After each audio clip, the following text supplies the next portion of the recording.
In the next video, we are going to review the section on the application of the rules and Rule 1.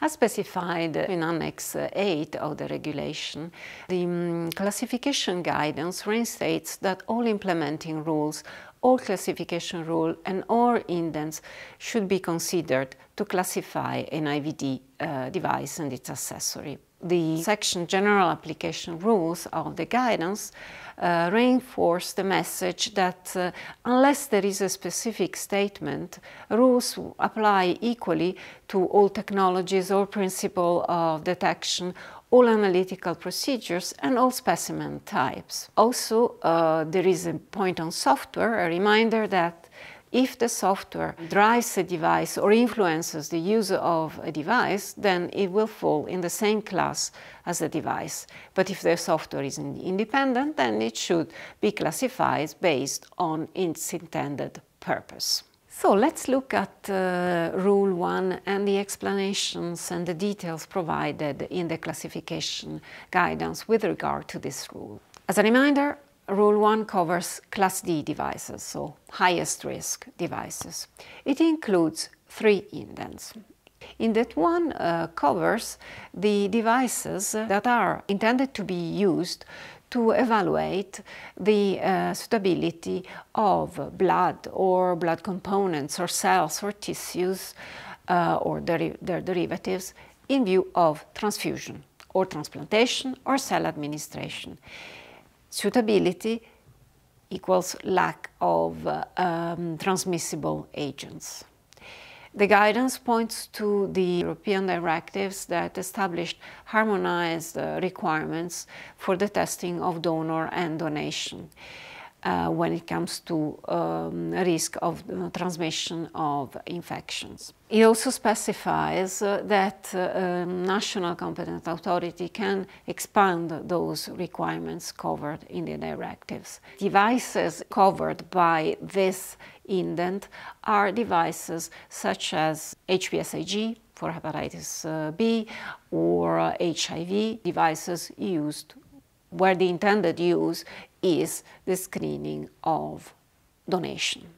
Let's look at Indent 2 of Rule 1. Indent 2 covers devices that have as intended purpose the detection of the presence or exposure to a transmissible agent that can cause life-threatening disease and that has a high or suspected high risk of propagation.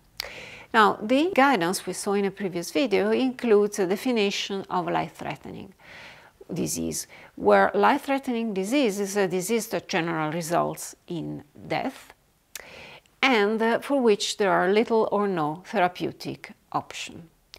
This section of the guidance also provides explanation on the factors that should be taken into account to determine the risk of propagation of a pathogen within a population. Factors that are listed in the guidance are direct or indirect transmissibility. For example, can the disease be transmitted via aerosol between individuals, or whether it's vector mediated, like via mosquito bite, for example. The duration of infectiousness and the contact rate between infected people and individuals that are susceptible to a disease.